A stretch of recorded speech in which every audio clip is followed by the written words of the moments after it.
guys, it's Josh Reviews.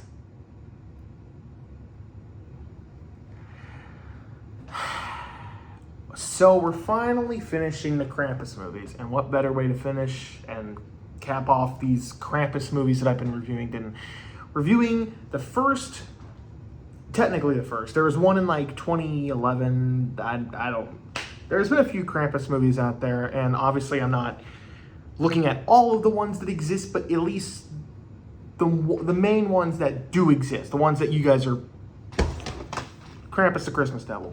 So this is the first Krampus movie, at least, I don't want to say mainstream because this movie is not mainstream, but the amount of people that have been confused with the Universal Krampus movie, with this movie, is insane. It's kind of insane. And, I mean, credit where credit's due. This is a sick-ass cover. I like this. I like how Krampus looks on the cover. I like the little... This is actually what Krampus looks like, so I like that. Yeah, I mean, I remember when I was getting into Krampus and starting to learn more about him, I was like, dude, I want to watch this. This cover looks fucking gnarly. Here's the thing. Even at a very young age, I realized this movie was poop. I realized it was poop. And I said it before I reviewed when I started these Krampus reviews, right? I said that none of these movies are good. So I took that with a grain of salt as I was revisiting them. And I got a little, I was optimistic about this one because I remember the least amount of this one. This is the one that I remember the least about. And wow, what a trip it was to revisit this movie. So I'm just going to come out and say it. I actually quite dig the story for this movie. I actually think the story is halfway decent. So it opens with this kid being abducted by Krampus. I'm sorry, it actually opens with stock footage and a really shitty narrator doing this crappy voiceover. I mean, this guy's not even trying. And he's like, you know the Krampus tale, and Christmas is a good time for spreading cheer and magic. And it didn't work. The voice acting was really bad. And so we cut to a kid getting kidnapped by Krampus. I'm sorry, excuse me. He's already been kidnapped. He's being dumped. He's in this sack and he's being dumped into a frozen lake. And while Krampus is writing off, his name or whatever off the list, the kid escapes, and we got to years later. He's now a detective trying to solve the series of missing kids. And we kind of get introduced to some of these kids that go missing. And of course, they're the naughty kids that Krampus kidnaps. This is the first Krampus movie, however, that actually introduces an interesting factor. Santa. That is something that I feel like all the Krampus movies neglect. The idea of Santa existing in the same world. Because as far as I'm aware, as far as the Krampus mythology is concerned, Santa does exist, and if I'm not mistaken, I believe he is Krampus's brother, but I could totally be wrong on that, depending which mythology you look into. But as far as I'm aware, that is part of the mythology. So this is the first one, as far as I'm aware, to get it somewhat right. But the choices they make are an interesting one. I don't know why I opened this. The choices they make for this movie are interesting. First off, Santa's not fat. He's a redneck. He's super skinny. He looks nothing like this. He's got like this gray is there a picture of him on any of these? I don't know if you guys can hear the truck in the back. Sorry if you do. Krampus too? We'll talk about that later. Okay, so there's no image of what Santa looks like, but heard a sound, that was weird. But yeah, Santa, he looks nothing like how Santa should look, which I'm okay with that. I'm used to the Santa and how he looks in regular shows, Christmas special. I love that special. That's one of my favorites. So I was like, okay, you know what? This is a different take on Santa. I'm interested to see how this goes. Here's where the issues arrive. Okay, first off, this movie is not well shot or well acted, but I give movies the benefit of the doubt. I'm so used to this kind of shit that whatever. I can excuse bad acting as long as it's funny and I get some laughs out of it and I'm entertained. Here's the thing though. As the movie went on, I was just, you know what I'm going to say. I was bored. That's not to say that there weren't funny moments in this movie. Far from it. There were actually quite a bit of funny moments. There were some unintentionally funny moments in this movie, specifically in the editing and song choice. There's a scene where our detective is, he has guilt about all the kids that are going missing. He feels somehow responsible, especially with later on when his two partners get killed by Krampus. Ooh, spoiler.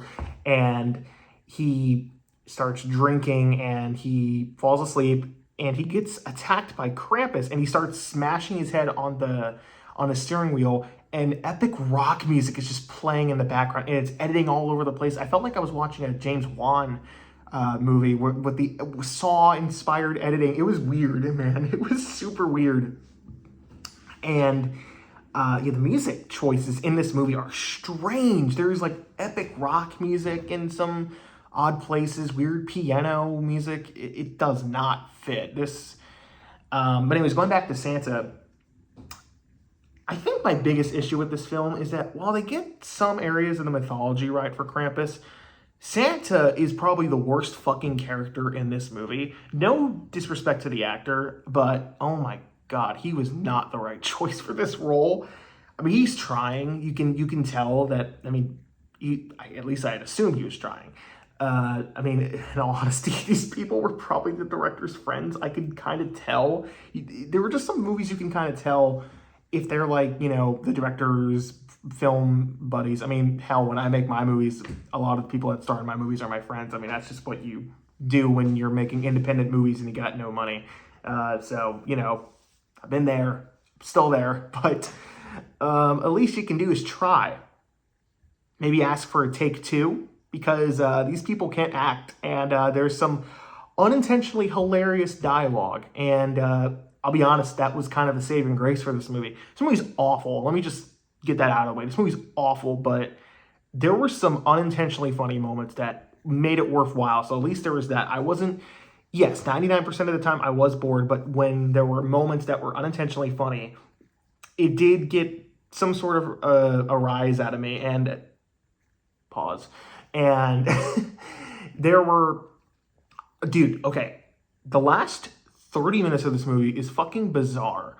We're following this case of, you know, missing children and this detective, which I was actually on board with. I liked that idea. I think if we ever got another Krampus movie, that would be kind of a cool concept. I think all of the Krampus movies I've looked at, besides maybe one or two, which would be Krampus Unleashed and Mother Krampus 2 or whatever, I think, and Granny Krampus, fuck that movie.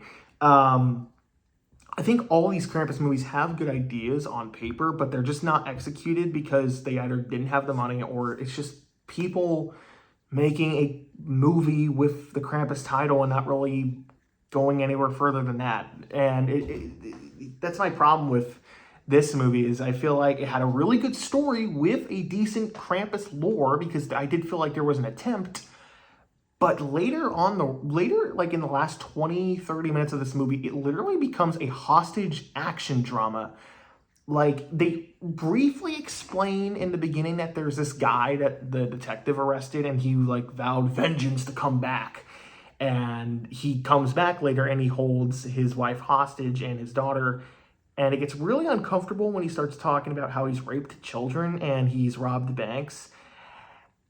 And then he proceeds to yell, "Where's your husband?" And it was hilarious. And then he proceeds to drink a gallon of milk. Or a carton of milk. Sorry, why did I say gallon? He starts drinking milk, and you can tell he's trying to give it his all in the performance, but it just came across as awkward and kind of uncomfortable in some areas. And I was just like, what are we doing? I thought this was a Krampus movie. What does this tie into the story at all? Nothing. That's the answer. And trust me, I'll have issues when I get to Krampus 2. But I digress. If you're looking for cool Krampus kills, there's only one or two kills in this movie that were kind of cool. Besides that, there's nothing really else noteworthy. Santa's a dick. I want to go back onto that, even though I have no segue.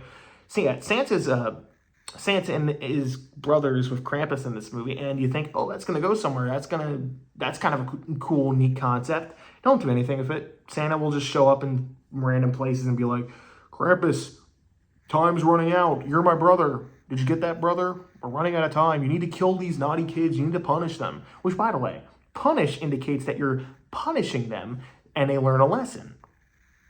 But Krampus is killing these kids, so they're not really learning a lesson, are they?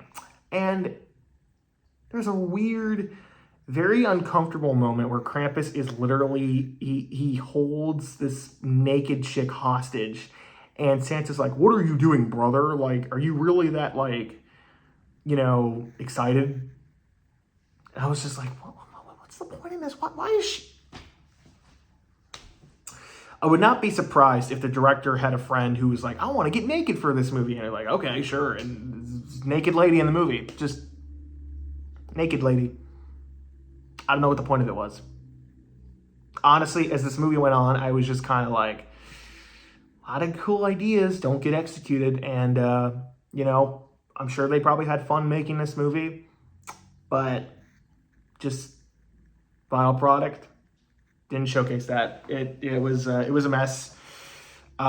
This came close to being the worst Krampus movie out of the bunch, and it's pretty bad. But it had some decent. Actually, one thing I want to mention before I give my final thoughts: Krampus looks stupid because this is a low budget movie, but I think that the design is actually kind of cool. I know it's a guy in a mask, but I don't give a shit. I like the attempt. Okay. But yeah, besides a few moments here and there, this movie it's dog shit. I'm gonna give this movie I'd give it a D minus. That feels generous, but I'm gonna give it a D minus. It came close. Actually, yeah, D minus. I'll give it a D minus. Yeah, I'll be generous since I did find some enjoyment out of it. At least this movie, I had some fun out of it, and I was able to get through it pretty well, or pretty okay. Unlike Krampus the Reckoning and Granny Krampus, where I was just fucking bored out of my mind. Yeah, that was Krampus the Christmas Devil. Stay tuned to my next review where I take a look at the worst Krampus movie. One of the worst movies ever made. Stay tuned.